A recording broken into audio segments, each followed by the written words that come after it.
Entrevista Total. Nós vamos conversar com o economista Caio Augusto. O que é que acontece? Nós temos apresentado, né, pelo governo federal o novo Desenrola, o Desenrola 2.0, né? Com isso, o governo espera, neste pacote, renegociar dívidas de grande parte da população brasileira. Ô Caio, boa tarde. E a primeira pergunta, vai resolver? Boa tarde, Aldo. Prazer estar de volta. Aquela resposta clássica dos economistas, depende do que a gente considera resolver. A ideia em si, ela é boa, você que acompanha aqui a CBN Recife sempre já sabe disso, né? Porque no Desenrola 1.0 eu estive aqui também falando sobre isso. A ideia ela é boa, mas ela tem dois poréns. A ideia é boa porque, né, tem a possibilidade aí das pessoas limparem o seu nome, tem esse aspecto também de tirar da possibilidade do cadastro de bets ali, né, o que é bastante positivo. Só que essa ideia, ela tem dois poréns. O primeiro, eu ressaltei aqui que já estive falando aqui com vocês na primeira edição, e na primeira edição eu disse que tinha esse risco, aparentemente esse risco aumentou, do potencial efeito refis. Refis, para você que está ouvindo e não sabe, é o refinanciamento de dívidas tributárias.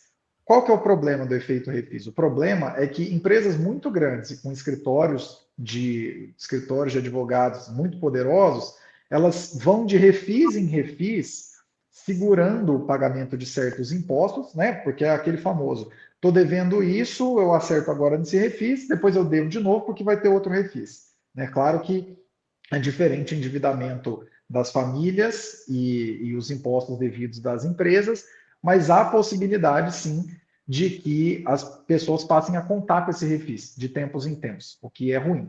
E o segundo ponto que é ruim é o seguinte, a ideia, essa ideia, ela vai na direção de basicamente tudo que Lula 3 fez na economia, que é o seguinte, o Lula está com a mesma cabeça até hoje do período entre 2008 e 2010. Para você que não está lembrando, naquela época do pós-crise, né, que quebrou a Bolsa de Nova York e tudo mais, havia um espaço muito grande de endividamento, tanto público quanto privado no Brasil. E parte da solução que fez com que, de fato, fosse uma marolinha naquele momento a crise, foi ampliar consumo e ampliar desembolso do governo. Só que a situação que a gente tem agora é completamente diferente. Esse endividamento é muito maior, os itens a serem comprados, né? Que nem aquele negócio, o carro popular de 80, 90 mil, não sei que popular que é esse.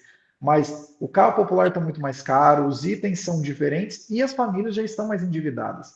Então, assim, o maior problema é que essa medida, pela segunda vez já dentro do mandato de Lula 3, ela é positiva porque, de fato, pode servir para dar uma desafogada para algumas pessoas, né, e que seja o máximo possível de pessoas limparem o seu nome, só que o problema é que é o mesmo governo que, com chances muito elevadas, e Aldo, você pode ter certeza, pode me chamar no dia que isso acontecer, com chances muito elevadas, daqui a alguns meses, esse governo vai falar assim, ó, você limpou o seu nome, você tirou o endividamento, que tal você fazer um puxadinho na sua casa? Que tal você trocar a geladeira? Então é um governo que, como ele está preso nesse espaço temporal entre 2008 e 2010 até hoje, as únicas soluções envolvem justamente crédito.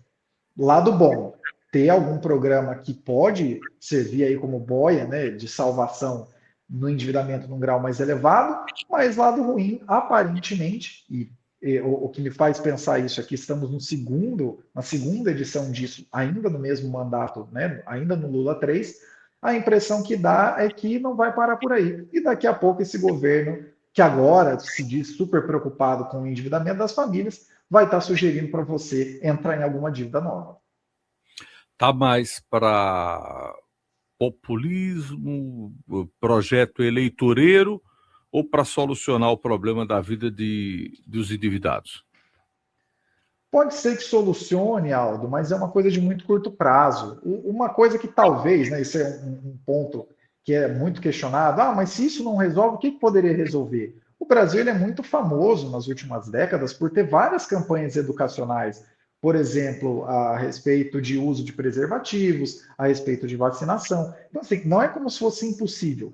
Não é fácil, mas não é como se fosse impossível. Ter um pensamento de médio e longo prazo no sentido de educação mesmo. Porque na média, e isso não é uma questão de culpabilização de ninguém, na média nós não somos educados para lidar com dinheiro no Brasil.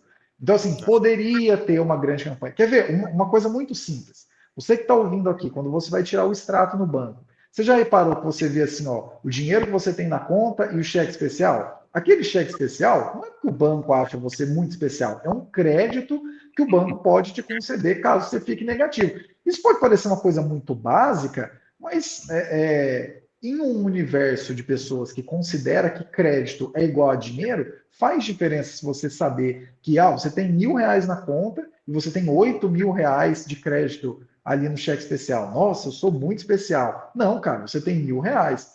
Ou quando você coloca alguma coisa no cartão de crédito, também é um empréstimo que é concedido a você. Esse tipo de coisa pode parecer muito básico para algumas pessoas, mas faz muita diferença para outras. E num universo em que o juro é de 2 dígitos por mês, isso faz muita diferença. Muito mais diferença do que só socorrer no curto prazo. Caio, obrigado. Até a próxima. Valeu, querido. Até a próxima. Obrigado.